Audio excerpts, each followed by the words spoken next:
Yo, this is Deadman with dagbuzz.com and your buzz for February 22nd, 2009. Now, I usually hate happy endings in movies. I think they tend to be cop-outs, cheap ways to curry favor with audiences, and I just do not like it when the hero gets the girl and gets the money and outwits the bad guys. And I especially don't like it when you have those final scenes in movies where everyone is cheering for the hero. Usually starts with like one guy grudgingly clapping for the hero, and then other people start joining in until finally the whole room is going crazy, cheering, yelling the hero's name, stomping their feet. Good movies like Scent of a Woman have been totally destroyed by using that type of ending. And I particularly hate it when you get those type of happy endings in movies that are otherwise dark and depressing. If you're going to tell me a sad story, then have the balls to take it the whole way. Like The Wrestler, for instance. It's not like happy endings are common in real life. In fact, if you extend your time frame long enough, happy endings are basically impossible in real life. Because as I like to say, in the end, we are all dead men. And that's not happy. And there was a movie, I saw the movie Slumdog Millionaire yesterday, that had a happy ending that incorporated all of these elements that I hate. It even had a Bollywood-style song and dance number that ran as the credits rolled. It was totally cheesy, it was totally cheap, and I totally loved it. It felt like the perfect ending. There are a couple other movies nominated for Best Picture this year that have some sort of relevancy for this time. Milk, for instance. A couple of the speeches that were delivered by Harvey Milk in that movie on hope could have come straight out of the mouth of Barack Obama, frankly. And the fact that the movie came out in the same year that California voters decided to approve Proposition 8 is eerie and disgusting as well. Because if you have seen that movie and you still have a problem with gays marrying, then you are a fucking idiot. No offense, but it's true. Frost Nixon, another movie. I dare you to watch that movie and Frank Langella's performance of Nixon and not think of George W. Bush and not wish that it was Bush who had been humbled by an early resignation and forced to deal with the interrogation and face the consequences of his own actions.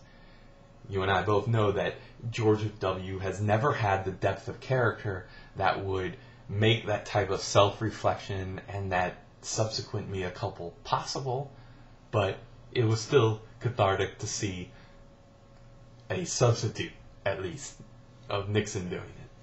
And it was a great film. Milk was a great film too, relevant, but neither one of them can compare to the relevancy of Slumdog, in my opinion.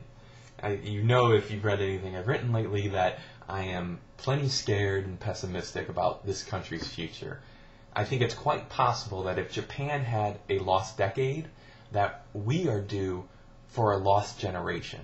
That this could be the first time in our nation's history where people my age and younger are unable to raise their standards of living above the level of our parents. I really do fear it. Yet there is another part of me that hopes I'm wrong, that wants to believe that the election of Barack Obama mattered, and the message he delivered of hope and of change wasn't just an impressive sales pitch, but the real deal.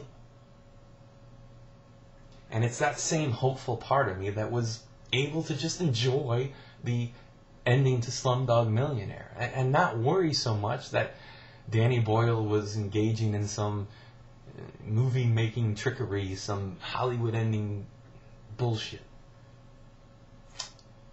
And it was that same part of me that when I came home that day from watching the movie and read this article online about Obama wanting to reduce the deficit in half. You know, again, if you read anything I've written, how concerned I am about our levels of debt. And the fact that Obama is talking about fiscal discipline and looking ahead is totally awesome. And even though I know that the idea that we're going to be able to cut our deficit in half and stimulate our economy and get us out of this mess, and pursue some rather bold, costly initiatives like universal health care, which Obama still wants to do. It's ludicrous. It's frankly impossible.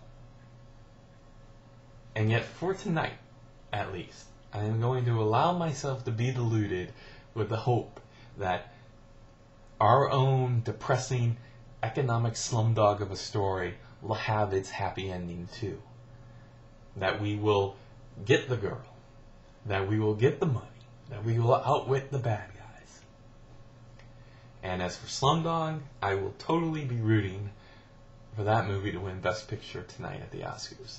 And if it happens, I may even start stomping my feet. So good luck, Slumdog. Alright, that's it for today's Buzz, February 2nd, 2009. Thanks for listening.